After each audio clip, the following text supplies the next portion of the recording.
Hari ini tanggal 15 hari Posyandu. Ibu-ibu sudah menunggu anak-anak mereka butuh diperiksa.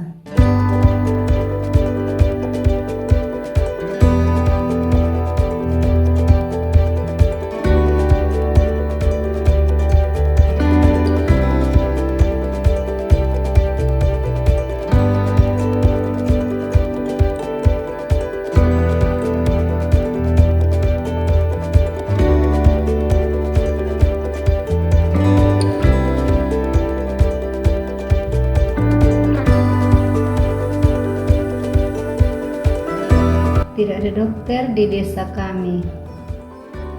Tidak ada alat canggih, tapi kalau bukan kami, siapa lagi yang peduli?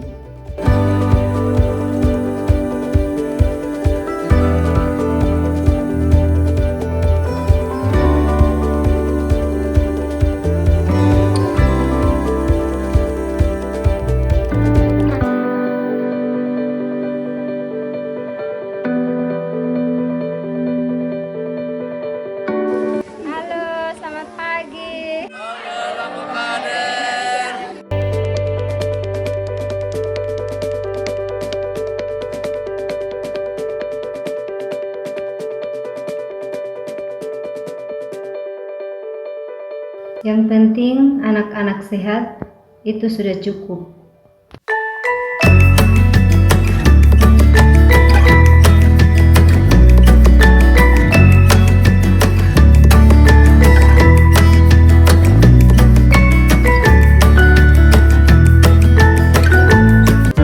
Indonesia terdiri dari 17.508 pulau.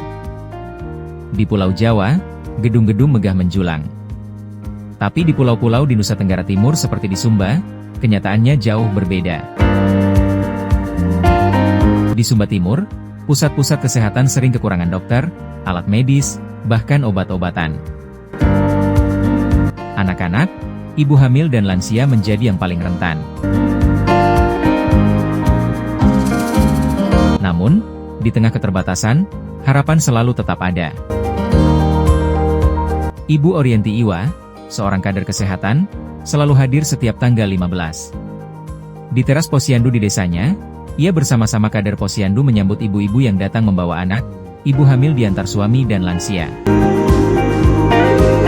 Dengan sabar, mereka menimbang dan mengukur anak-anak, ibu hamil dan lansia yang hadir.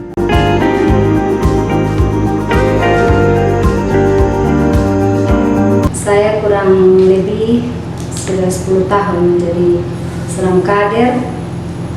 Saya merasa terpanggil untuk melayani di lingkungan saya, karena saya melihat bahwa dalam lingkungan saya ini masih soal kesehatan masih sangat minim sekali. Kasus seperti kasus gizi, masih banyak ibu hamil kek, anak-anak juga yang gizi buruk, bahkan yang stunting juga masih ada. Bidan desa, perawat dan petugas kesehatan dari puskesmas turut hadir melayani dan menjelaskan pentingnya imunisasi, pemantauan pertumbuhan, dan pola asuh pemberian makanan sehat.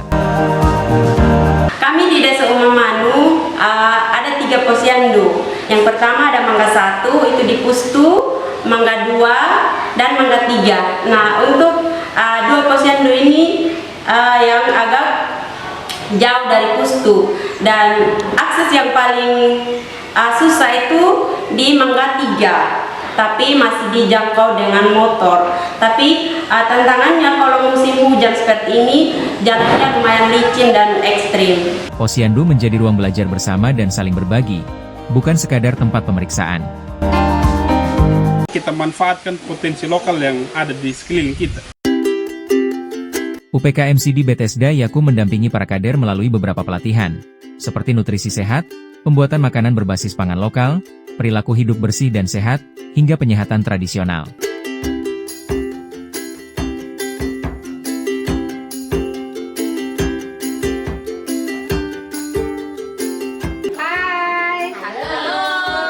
Di Taman Kanak-kanak, Ibu Orienti Iwa mengajarkan cuci tangan dengan sabun.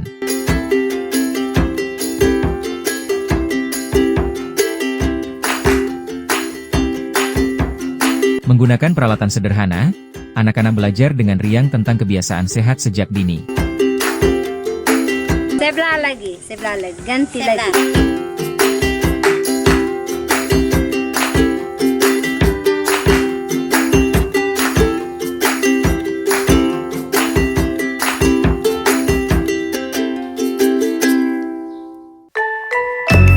Di rumah panggung sederhana, ibu-ibu belajar mengenali jenis-jenis bahan.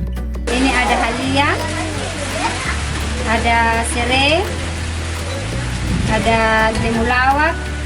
Ini semua ada di lingkungan kita. Ibu Orienti Iwa menunjukkan cara membuat ramuan tradisional untuk ibu hamil.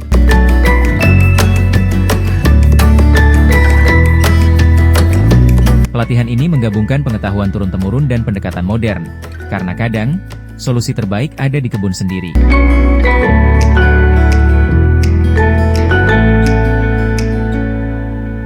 Tapi Bapak saya memelihara Bapak jangan di mana-mana ya. Ada di samping terus ya. Karena kita kan tidak tahu dia punya zat. Di pusat komunitas desa, perubahan sedang tumbuh. Kini, para suami pun hadir dalam kelas ibu hamil, belajar bersama tentang kesehatan keluarga. Topik-topik seperti melahirkan aman, senam ibu hamil, dan imunisasi dibahas terbuka.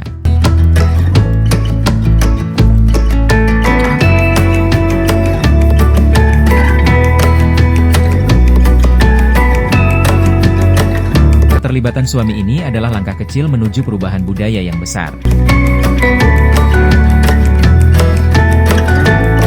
Jadi itu kita harus tahu tanda-tanda persalinan ya. Persiapan juga persalinan wajib kan. Program UPK MCD Bethesda Yaku menunjukkan bahwa dengan pelatihan, alat sederhana, dan keterlibatan komunitas, perubahan itu mungkin. Kesehatan bukan hanya soal teknologi canggih, tapi soal pengetahuan, kerjasama, dan harapan yang terus dijaga.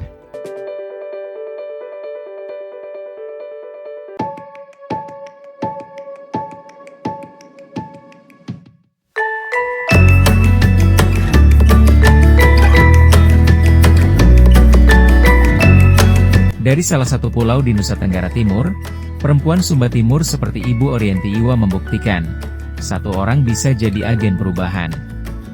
Dan kesehatan, bisa dimulai dari rumah sendiri.